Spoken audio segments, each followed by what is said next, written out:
আসসালামু আলাইকুম। ওয়ালাইকুম আসসালাম। আসসালামু আলাইকুম। হ্যাঁ, ওয়ালাইকুম আসসালাম।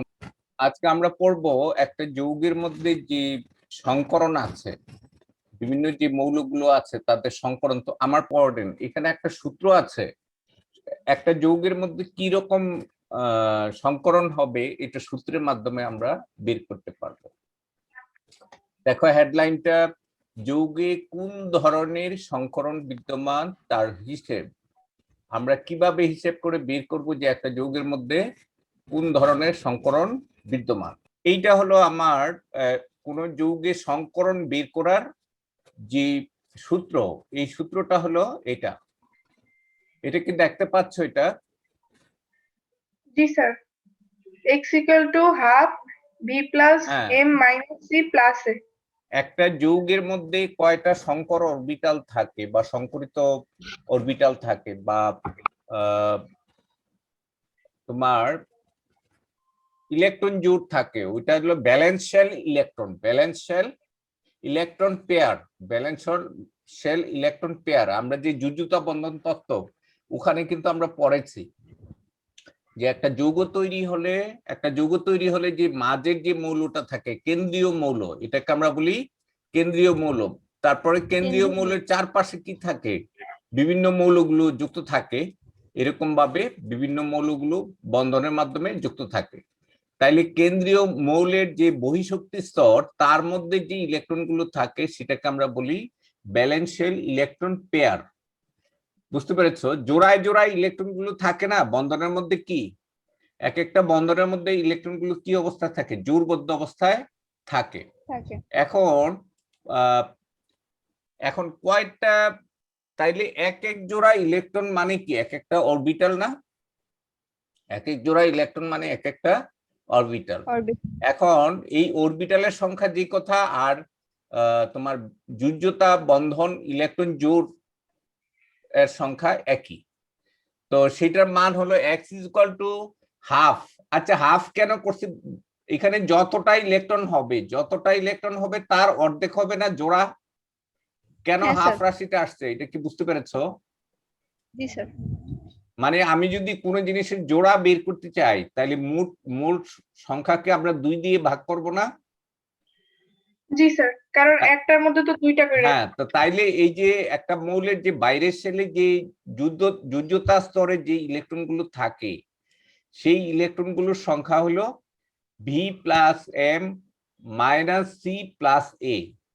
আচ্ছা, এটা যেমনি যৌগের ক্ষেত্রে প্রযোজ্য তেমনি আয়নের ক্ষেত্রেও প্রযোজ্য। এই সি দিয়ে হলো আয়নটা যদি ক্যাটায়ন হয় অর্থাৎ ধনাত্মক আয়ন হয় তাইলে আয়নের চার্জের মান হলো সি, আর যদি এটা ঋণাত্মক আয়ন হয় বা এন আয়ন হয় তাহলে এন আয়নের চার্জের মান হলো এ। আর ভি হলো তার কি যোজ্যতা শেল, এই যে কেন্দ্রীয় মৌলটা তার যে যোজ্যতা শেল আছে, এই যোজ্যতা শেলে কয়টা ইলেকট্রন আছে সেটি হলো তার ব্যালেন্স ইলেকট্রন। বুঝতে পেরেছো? এখানে এই সূত্রে দেখো ভি এর মান দেয়া আছে, এম এর মান দেয়া আছে, সি এর মান দেয়া আছে, এ এর মান দেয়া আছে। আচ্ছা, আমি একটা বাস্তব উদাহরণ দেই। ধরো এখানে আমি লিখলাম CH4,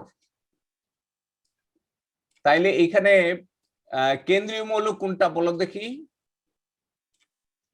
যার সংকরণ বেশি সে হলো কেন্দ্রীয় মৌল। এখানে কার্বনের যোজ্যতা স্তরে ইলেকট্রন বেশি, তাইলে এখানে কেন্দ্রীয় মৌলটা হলো কার্বন। তাইলে এখানে কার্বনের বেলায় ভিটা কত হবে বলো তো দেখি? কার্বনের বাইরে শেলে কয়টা ইলেকট্রন আছে বলো? কার্বনের বাইরে শেলে কয়টা ইলেকট্রন আছে? চারটা। বাইরে শেলে আছে চারটা। তারপরে একযোজী, এই কেন্দ্রীয় পরমাণুর সাথে একযোজী মৌলের সংখ্যা, একযোজী মৌলটা কি এখানে? হাইড্রোজেন। একযোজী মৌলটা হলো হাইড্রোজেন। হাইড্রোজেনের সংখ্যা কত? 4। তাহলে এখানে m ইজ ইকুয়াল টু হলো 4। m ইজ ইকুয়াল টু হলো, স্যার এটা একটু বুঝিয়ে বলবেন একযোজী কিভাবে? হাইড্রোজেনের যোজনী কত? শোনো, আমরা এখানে কাউন্ট করব যদি একযোজী মৌল যুক্ত থাকে তাইলে সেটা কাউন্ট করব। যেমন দেখো কার্বন ডাইঅক্সাইডের বেলায় CO2, তাই না? CO2 এর বেলায় অক্সিজেনের যোজনী কি একযোজী? না, দুইযোজী। অতএব এইখানে m এর মান হবে 0।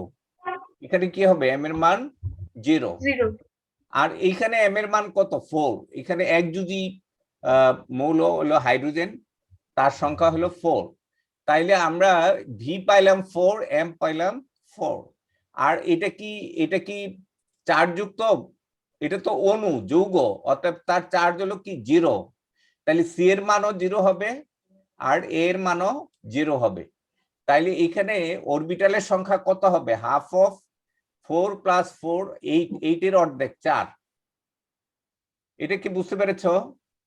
আচ্ছা, স্যার, যদি একটা প্রশ্ন করবো? 4 জোড়া ইলেকট্রন হয়, 4 জোড়া ইলেকট্রন হলে এই চারটাকে আমরা কিভাবে ইয়ে করতে পারি? এই 4 জোড়া ইলেকট্রন হলে একটা হলো s অরবিটাল, 4টা অরবিটাল। একটা s অরবিটাল হলে p অরবিটাল হবে কয়টা? 3টা। 3টা।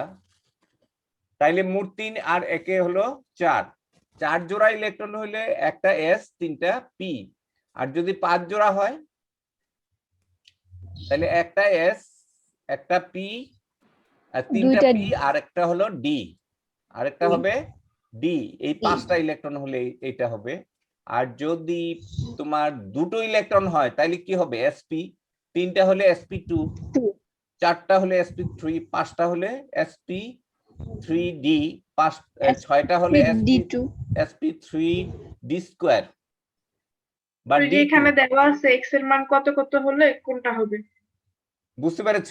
এখানে x মানে কি? মুক্ত জোড় সরি, ব্যালেন্স শেল ইলেকট্রনের সংখ্যা, যোজ্যতা শেলে ইলেকট্রনের সংখ্যা। তো এই ইলেকট্রনের সংখ্যা 4 জোড়া। 4 জোড়া হলে এক একটা জোড়া দিয়ে হলো এক একটা অরবিটাল। তাইলে s হলো এক জোড়া দিয়ে, p হলো 6টা ইলেকট্রন দিয়ে, মানে 3 জোড়া দিয়ে, তাই না? d হলো 5 জোড়া হতে পারে, কিন্তু d এর মধ্যে এক জোড়াও থাকতে পারে। এখানে d তে এক জোড়া আছে। আচ্ছা, এখন আমরা এটা একটু ডিটেইলস আমরা এখানে একটু দেখবো।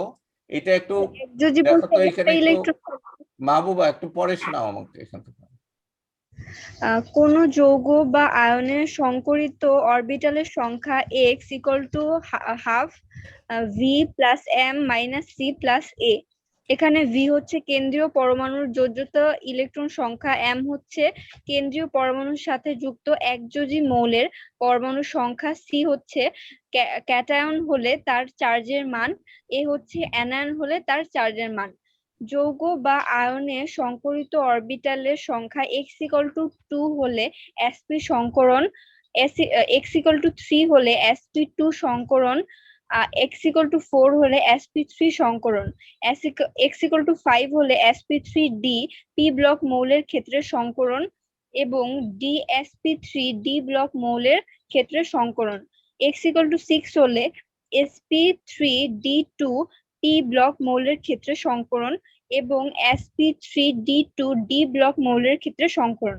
আচ্ছা, একটু অপেক্ষা করো। এখানে দেখো, পি ব্লক মৌলের ক্ষেত্রে ডিটা পরে না আগে? যেমন দেখো ক্লোরিন, 1 মিনিট, ক্লোরিন একটা পি ব্লক মৌল, তাহলে সেখানে ডিটা কি আগে না পরে? যেমন ক্লোরিনের বেলায় কি হবে? থ্রাইসেস 3s 3p, তারপরে 3d না? জি স্যার। এস ব্লক মৌলের ক্ষেত্রে ডিটা হবে পরে। আর ডি ব্লক মৌল হলে ডি আগে না? 3d 4s 4p। কি এটা কি বুঝতে পেরেছো? ডি ব্লক মৌল হলে ডিটা কত হবে? আগে হবে। এর মানে ইলেকট্রনটা 4s এ যাবে, তারপরে 3d তে যাবে, তারপরে যাবে 4p তে, তাই না? তাহলে ডি ব্লক মৌলের ক্ষেত্রে যদি 5টা ইলেকট্রন জোড় হয়, 5 জোড়া ইলেকট্রন হয়, তাইলে সেখানে কি হবে? sp3d হলো পি ব্লক মৌলের ক্ষেত্রে, আর তোমার ডি ব্লক মৌলের ক্ষেত্রে হবে dsp3, ডিটা আগে। বুঝতে পেরেছো? এটা ডিটা আগে কেন বলো দেখি? কারণ হলো ওই যে আমরা ডি ব্লক মৌলের ইলেকট্রন বিন্যাসে আগে, আমি 3d সিরিজের কথা বলছি, 3d হলো আগে, তারপরে হলো 4s, তারপরে হলো 4p, তাই না? আচ্ছা, আমরা যেমন দেখো আয়রনের ইলেকট্রন বিন্যাস যদি আমরা লিখতে চাই, তাহলে কি হবে? এখানে 2টা যাবে আর এখানে যাবে 6টা, তাই না? এখন এখানে যে সংকরণটা হবে সেটা হবে ডিএসপি। পি কয়টা? 3টা। পি হলো 3টা, DsP3। এই যে এইটা তাইলে ডি ব্লক মৌলের ক্ষেত্রে আমরা দেখব যে ডিটা হলো আগে আর পি ব্লক মৌলের ক্ষেত্রে ডিটা হলো পরে। আচ্ছা, এইখানে একটু ইয়ে আছে, এখানে এই ডি স্কোয়ারটা কি হবে? আগে হবে, তাই না? এখানে ডি স্কোয়ারটা কোথায় হবে? এখানে আগে, আগে তারপরে P3। D square sp3। আচ্ছা, তোমরা কি এই সূত্রটা কি ক্লিয়ারলি বুঝতে পেরেছো? এটা হ্যাঁ স্যার। এটাতে আর আমার কোনো একটা সমস্যা প্রশ্ন আছে? ছিল যে x এর মান কি কখনো 1 হবে না? একটা শোনো, একটা বন্ধনে সবসময় 2টার নিচে কি ইলেকট্রন হবে? না, একটা একটার ইলেকট্রন একটা দিয়ে তো থাকবে, আর আরেকটার বন্ধন হয় আরেকটা না, থাকবে। অর্থাৎ এক্স এর মান কখনো 1 হবে না। আচ্ছা, বুঝতে এক পারছি। জোড়া হতে পারে, এক জোড়া, একটা বন্ধনের জন্য এক জোড়া ইলেকট্রন হতে পারে। বুঝতে পেরেছো? তাহলে এক্স এর সর্বনিম্ন মান হলো 2। ক্লিয়ার? জি স্যার। জি স্যার। কারণ কারণ হলো যেহেতু অরবিটাল, একটা বন্ধন অরবিটাল মানে বন্ধন হয়েছে এমন একটা অরবিটালে মিনিমাম এক জোড়া ইলেকট্রন থাকতেই হবে, অর্থাৎ এখানে এক্স এর মান 2 এর ছোট হবে না। বুঝতে পেরেছো? আচ্ছা, জি। এখন স্যার, হ্যাঁ স্যার বলো। এক মানে কি স্যার এক জোড়া ইলেকট্রন? কি বুঝতে পারে নাই? স্যার একযোজি ইলেকট্রন মানে কি স্যার এক জোড়া ইলেকট্রন? একযোজি ইলেকট্রন তো না, একযোজি মৌল। বুঝতে পেরেছো? একযোজি ও মৌল বলতে আমরা কি হ্যাঁ বুঝি? স্যার। যেমন হাইড্রোজেন, সোডিয়াম, গ্রুপ 1 এর মৌলগুলো, বা অথবা আর তার হ্যালোজেন মানে কি গুলো যে মৌলের যোজ্যতা 1? এক। যদি এখানে ক্লোরিন থাকে, একযোজি ক্লোরিন থাকে, তাহলে সেটা আমরা কাউন্ট করব। ক্লোরিন, ফ্লোরিন, ব্রোমিন, আয়োডিন, অর্থাৎ হ্যালোজেন গুলো হলো একযোজি। আর কি কোনটা একযোজি বলো দেখি? হাইড্রোজেন একযোজি। হাইড্রোজেন অথবা হ্যালোজেন হলে আমরা এটা কাউন্ট করব, আর নাইলে কাউন্ট করব না। ক্লিয়ার? জি স্যার। যেমন দেখো, আমি PCl3 এর কথা বলি। PCl3, এখানে PCl3,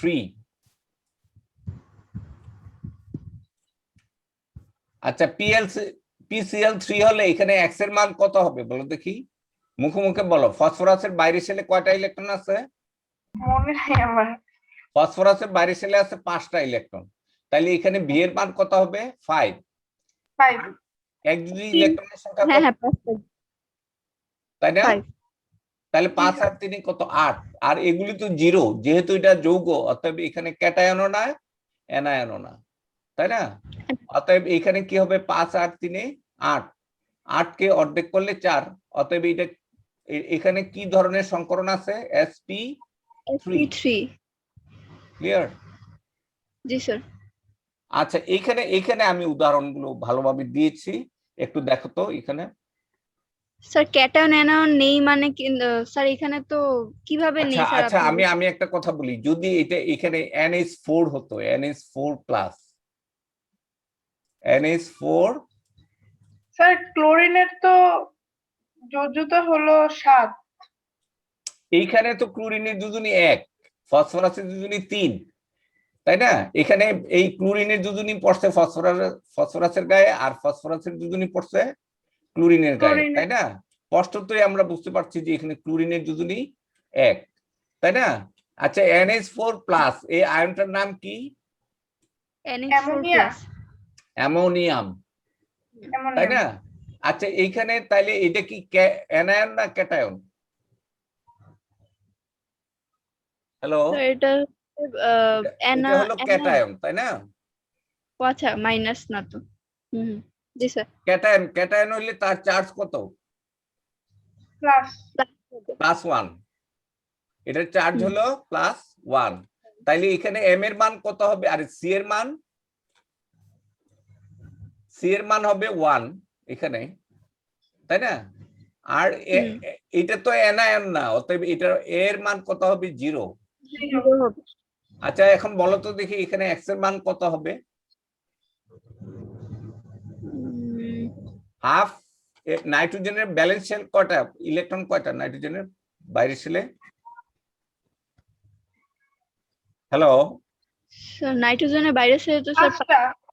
5টা। তাহলে এখানে হবে হ্যাঁ। 5। আর হাইড্রোজেন কয়টা? হাইড্রোজেনের প্লাস স্যার 4টা হাইড্রোজেন। হ্যাঁ, তো 5 আর 4 9, 9 থেকে কত বাদ যাবে? একবার যাবে, তাহলে 1 বাদ 8 আর যাবে। ওটা তাহলে স্যার থাকবে কত? 8। আর এটা তো 0। 4। স্যার 4 হবে। হ্যাঁ, তাহলে তারপরে 4। sp3 এখানে কি কি ধরনের সংকরণ বিদ্যমান তাইলে? sp3। sp3। দেখছো তোমরা একটা খুব ভালো জিনিস কিন্তু শিখে ফেলছো, এবং খুব সহজে। একটা আগে কিন্তু প্রশ্ন এটা ছিল। বুঝতে পারতাম না যে অ্যামোনিয়াম আয়নের সংকরণটা কি। আচ্ছা এইখানে এই পয়েন্ট থেকে একটু পড়ো এখান থেকে। স্যার একটা প্রশ্ন ছিল। হ্যাঁ বলো। স্যার যদি মানে মৌলটা অ্যানায়ন হয় তাহলে কি আমি মাইনাস সহ সংখ্যাটা বসাবো এর মান? হ্যাঁ, আচ্ছা যেমন আমি একটা উদাহরণ দেই এখানে। ধরো এটা হলো সালফেট আয়ন,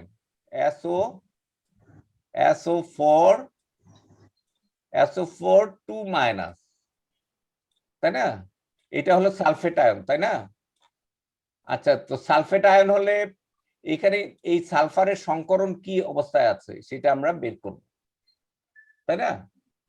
তো তাইলে সালফারের যুযুতাস ইলেকট্রন কয়টা? 4টা। কিভাবে 4টা? সালফার কয় নম্বর গ্রুপে আছে? 6 নম্বর গ্রুপে আছে না? আর এইখানে এম এর মান কত হবে বলো দেখি এখানে? এম এর মান হলো 0, কারণ অক্সিজেনের যোজনী তো আর 1 না। 1? না স্যার। তাইলে 6 প্লাস 0, এইটাও 0। এটা যেহেতু ক্যাটায়ন না, এটা হবে 0। আর এখানে কত হবে? মাইনাস। না, এখানে প্লাস হবে। প্লাস কত? 2। তাহলে 6 আর 2 8, 8 এর অর্ধেক হলো 4। 4। অতএব এটা কি কি ধরনের সংকরণ বিদ্যমান এখানে? sp3। sp3। কি বুঝতে পেরেছো এটা? বুঝতে পারছি স্যার। আচ্ছা জি স্যার। এই পয়েন্টস স্যার থেকে একটু আমাদের পড়ো। প্রশ্নতে কি এটা ক্যাটায়ন নাকি অ্যানায়ন ওই মানটা দেওয়া থাকবে? আচ্ছা সালফেট লিখতে আমরা 2 মাইনাস লিখি না? অ্যামোনিয়াম হ্যাঁ। লিখতে NH4 প্লাস হ্যাঁ, লিখি না? হ্যাঁ। জি স্যার। যৌগের সংকেত, যৌগটা তো দেয়া থাকবে, প্লাস হোক মাইনাস হোক আয়ন হোক, এগুলো সবই চিহ্ন আকারে দেয়া থাকবে। আর তোমরা এই ব্যালেন্স ইলেকট্রন বের করার জন্য কি করবা? মৌলটার ইলেকট্রন বিন্যাস লিখবা। কিভাবে? সংক্ষেপে। যেমন ধরো ফসফরাস। ফসফরাস হলে ফসফরাস কয় নম্বর মৌল? 15। স্যার 9। হ্যাঁ, তাহলে 15 হইলে এই 15 কে আমরা কিভাবে ভাঙবো? সরি, দ্বিতীয় শেলে 8টা না? হ্যাঁ, দ্বিতীয় 6 শেলে আর হলো 2। 8টা। তাইলে কি হবে? 2, তারপরে হলো 8 নাকি? তারপর 5। হ্যাঁ স্যার, তারপর 5। তারপরে হবে 5। এই হলো 15, তাই না? তাইলে প্রথম শেলে হলো 2টা থাকে ইলেকট্রন, দ্বিতীয় শেলে থাকে 8টা, পরের শেলেও থাকে 8টা। এটা হিসাবটা হলো 2 2 8 8, তারপরে হলো কত বলো দেখি? 2 8 8 18। একটু পড়ো তো এটা একটু। ফাইজা পড়ো। অথবা যৌগ বা আয়নে কেন্দ্রীয় পরমাণুর চারপাশে 2 জোড়া ইলেকট্রন থাকলে sp সংকরণ, 3 জোড়া ইলেকট্রন থাকলে sp2 সংকরণ, 4 জোড়া ইলেকট্রন থাকলে sp3 সংকরণ, 5 জোড়া ইলেকট্রন থাকলে sp3d বা dsp3 সংকরণ, 6 জোড়া ইলেকট্রন থাকলে sp3d2 অথবা d2sp3 সংকরণ হবে। এটা কি বুঝতে যেমন পেরেছো এটা? আচ্ছা এবার এই উদাহরণ 3টা দেখো এখানে। PCl5, এটা হলো অ্যামোনিয়াম, আর এটার নাম কি? হেক্সাসায়ানোফেরেট আয়ন। আচ্ছা এখানে এইটা হেক্সাসায়ানোফেরেট ধনাত্মক ক্যাটায়ন না অ্যানায়ন? এটা স্যার এটা হচ্ছে অ্যানায়ন। Anion anion, right. এখানে এর মান কত হবে? 4। 4 এর মান হবে 4। 4 আচ্ছা, তো তারপরে এই সায়ানাইডের যোজনী কত? সায়ানাইডের যোজনী হলো -1। সায়ানাইডের যোজনী হলো, -1। তো তাহলে এখানে এই এর মানে এটা একযোজি কয়টা? এখানে একযোজি মৌল বা মূলকের 6টা সংখ্যা একযোজি স্যার, হলো 6টা 6টা, তাই না? আচ্ছা, আয়রনের যোজ্যতা ইলেকট্রন কয়টা? 2টা না? আয়রনের বাইরের শেলে 4s2 ইলেকট্রন আছে। বাইরের শেলে কি আছে? জি স্যার। 4s2। আয়রনের যদি আমরা ইলেকট্রন বিন্যাস লিখি 3d, স্যার 3d6 4s2। হ্যাঁ, তো হ্যাঁ তাহলে বাইরের শেলে ইলেকট্রন কয়টা? 2টা। 2টা তাইলে দেখো এখানে এই যে 2 লিখছি, তারপরে এম এর মান হলো 6। এটা ঋণাত্মক আয়ন না, এটা ধনাত্মক আয়ন না, এই কারণে ধনাত্মক আয়নের মান 0 আর ঋণাত্মক আয়নের মান 4। ঋণাত্মক চার্জের মান 4। তাইলে 6 2 8, 8 6 14, না 6 2 8, 8 4 12, 12 কে 2 দিয়ে ভাগ করলে 6। 6। তাইলে এখন বলো তো এই আয়নের মধ্যে কি ধরনের সংকরণ বিদ্যমান আয়রনের?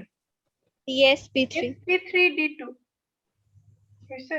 না, ডিটা আগে হবে এখানে, কারণ এটা হচ্ছে ডি ব্লক মৌল। ডি ব্লক মৌল, অর্থাৎ ডিটা আগে হবে। আচ্ছা, এইটা স্যার অ্যামোনিয়ামেরটা দেখো, এই হিসাবটা বুঝতে পেরেছো? এটার অ্যানসারটা এখানে কি ভুল দেওয়া না? dsp3 স্যার d2 না? এখানে নাইট্রোজেনের ব্যালেন্স ইলেকট্রন কয়টা? 5টা। কিভাবে বুঝলাম? নাইট্রোজেন হলো 7, তাহলে 2 আর 5, তাই না? জি স্যার। তারপরে এখানে ধনাত্মক আয়ন একযোজি পরমাণুর সংখ্যা হলো 4টা। তারপরে এটা যেহেতু ক্যাটায়ন, তাইলে তার মান হলো এম এর মান হলো 1। যেহেতু এখানে নেগেটিভ আয়ন না এটা, অতএব এটা 0। তাইলে এটাকে ক্যালকুলেট করলে হবে 4। স্যার আমরা বলছিলাম কি স্যার, মানে স্যার হেক্সা, মানে স্যার নিচের যৌগটায় মানে হেক্সাসায়ানোফেরিক নাকি? হ্যাঁ এই যৌগটার মধ্যে স্যার ফেরোসায়ানাইড আয়ন, এমনি নরমাল নাম হলো ফেরোসায়ানাইড আয়ন, আয়ন। আচ্ছা, স্যার অথবা এটার মধ্যে হেক্সাসায়ানোফেরেট 2। হেক্সাসায়ানোফেরেট 2 ইউপেক নেম। হ্যাঁ স্যার, স্যার এটার মধ্যে স্যার d2 হবে না স্যার? d2 sp3। এখানে ইলেকট্রনের 6টা না? হ্যাঁ স্যার 6টা থাকে তো ও স্যার d2। আচ্ছা আচ্ছা আচ্ছা, এখানে একটা আর 3টা হলো 4টা, এখানে হবে d2, রাইট, হ্যাঁ, ইউ আর জি স্যার। রাইট। তাইলে 2 আর 1 3, 3 6। কোন যৌগ বা আয়নের সংকরিত অরবিটালের সংখ্যা x = half of v plus m Faiza. minus হ্যাঁ c plus a। এখানে v হলো কেন্দ্রীয় পরমাণুর যোজ্যতা ইলেকট্রন সংখ্যা, m হলো কেন্দ্রীয় পরমাণুর সাথে যুক্ত একযোজি মৌল হতে পারে অথবা কি হতে পারে? আয়নও হতে পারে। একযোজি মৌলের অথবা আয়নের, বুঝতে পেরেছ? একযোজি মৌল অথবা কি হবে?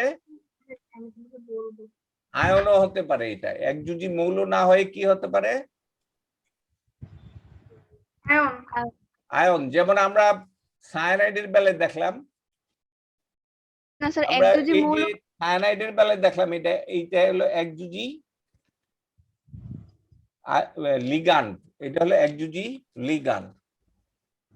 স্যার স্যার এখানে যে m মানে স্যার কেন্দ্রীয় পরমাণুর সঙ্গে একযোজি মৌলের পরমাণুর সংখ্যা, স্যার এইটা বলতে স্যার আপনি আরেকবার বলবেন স্যার কোন মৌলগুলো?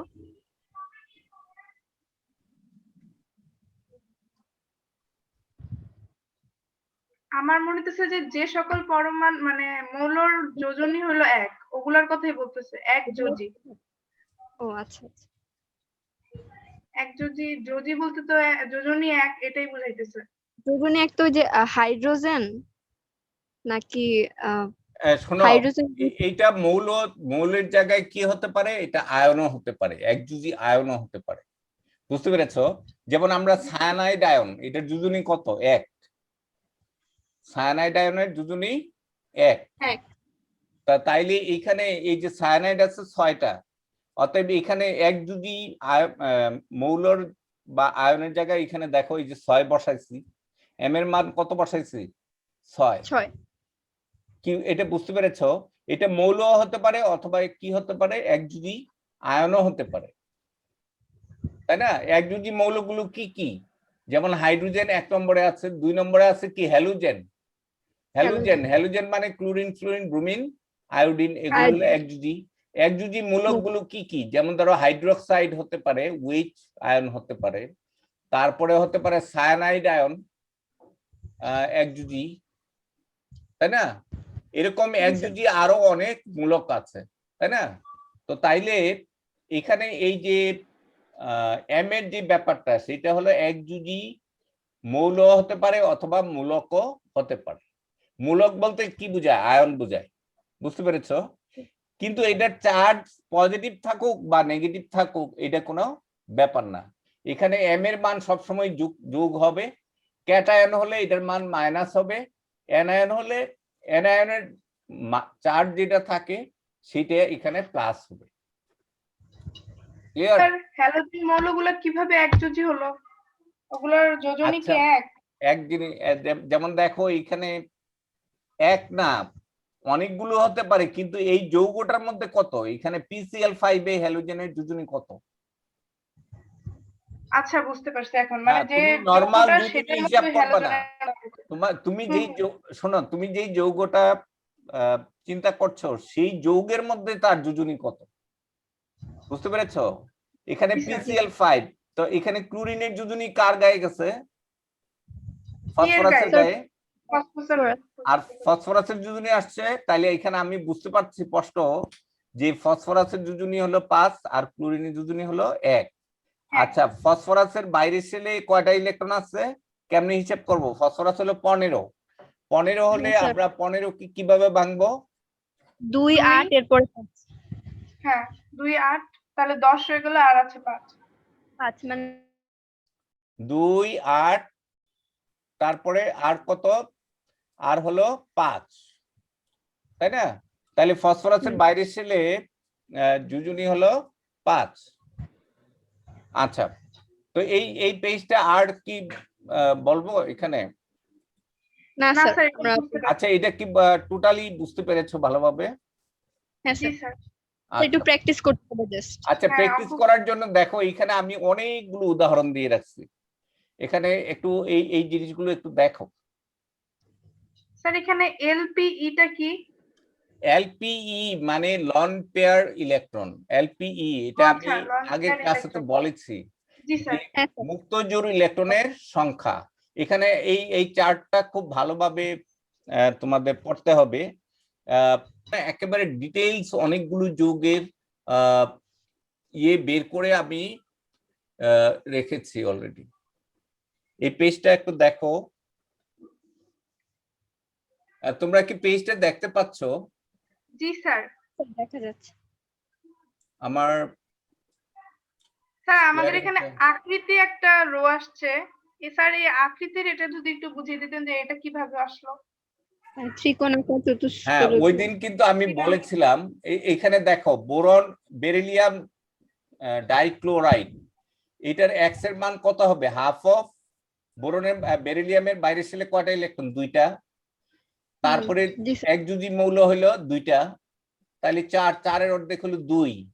তাহলে এখানে কয় জোড়া ইলেকট্রন আছে? 2 জোড়া। তাহলে 2 জোড়া ইলেকট্রন দিয়ে দুটো সংকরণ হয়, এস আর পি। তাইলে এখন দেখো, আমি ওইদিন বলছিলাম যে টোটাল স্পেসটা হলো 360 ডিগ্রি। 360 এর 2 দিয়ে ভাগ করলে কত? 180।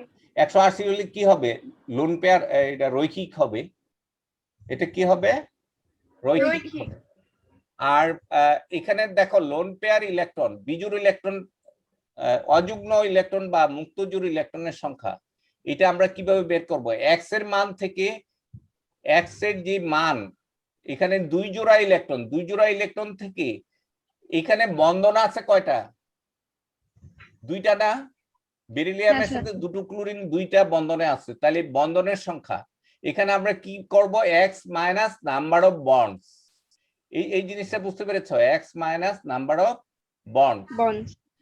যেমন দেখো এই PCl5 এ বন্ধনের সংখ্যা কত, 5টা না? জি স্যার। এই বোরন বেরিলিয়াম ডাইক্লোরাইডে বন্ধনের সংখ্যা কত, 2। এই বোরন ট্রাইক্লোরাইডে বন্ধনের সংখ্যা কত, 3।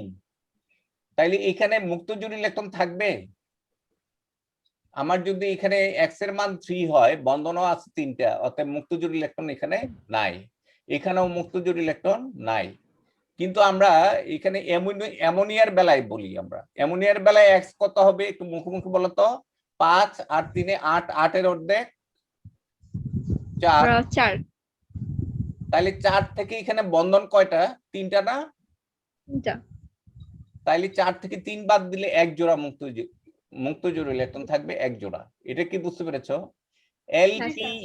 এলপিই মানে কি? Lone pair electron. Lone pair loan electron. Pair electron. আচ্ছা, যদি 4 জোড়া ইলেকট্রন থাকে, ইলেকট্রন পেয়ার থাকে, 4টা ইলেকট্রন পেয়ার থাকে, অর্থাৎ এক্স এর মান 4, মানে 4টা ইলেকট্রন পেয়ার আছে, তাহলে এখানে সংকরণটা কি হবে, sp3। sp3 হইলে কোনটা কত হয় এটা একটু মুখস্থ রাখবা, কত, 109.5। 109.5। এখানে লোন পেয়ার ইলেকট্রন কত হবে, বন্ধন কোণ বের করার কি কোনো সূত্র আছে? সূত্রটা তো 360 কে যতটা বন্ধন সেটা দিয়ে আগে ভাগ করবা, তারপরে ভাগ করে যদি তো চতুস্তলক হয় তাহলে এটা বাড়বে। ওই এমনিতে মানটা একদম সরাসরি মান আসবে না? না, অ্যাকুরেটলি মান আসে না। এখন একটা জিনিসের 4টা পা থাকে, এখন এগুলো 90 ডিগ্রি কোণে না থাকে, এটাকে বাড়ানো যায়। 4 পাওয়ালা একটা জিনিস মনে করো, একটা উপর দিকে দিলাম আর 3টা পা নিচের দিকে, তাই না? তো এখানে এগুলো আমরা যদি ভিতর থেকে একটু সরাইতে সরাইতে কত পর্যন্ত, 90 থেকে বাড়িয়ে 104.5 পর্যন্ত করা যায়। হ্যাঁ, এই চতুস্তলক কাঠামোটা আমি এখানে একটু দেখাই। এখানে তো এই যে দেখো, এখানে এইটা হলো চতুস্তলক এবং এখানে sp3 সংকরিত, এখানে যে বন্ধন কোণটা 109.5, আবার এখানে হলো 120। তো 360 ডিগ্রি কোণকে আমি 3 দিয়ে ভাগ করছি বন্ধন সংখ্যা দিয়ে, তাইলে কি হয়ে গেছে, 120। আর যদি রৈখিক হয়, রৈখিক যদি হয়, এই যে দেখো এখানে 2টা বন্ধন, তাহলে 360 কে 2 দিয়ে ভাগ করলে 180। ক্লিয়ার? হ্যাঁ, তো ঠিক আছে। হ্যাঁ, থ্যাংক ইউ তোমাদের, আপনাকেও ধন্যবাদ। ধন্যবাদ। আসসালামু আলাইকুম।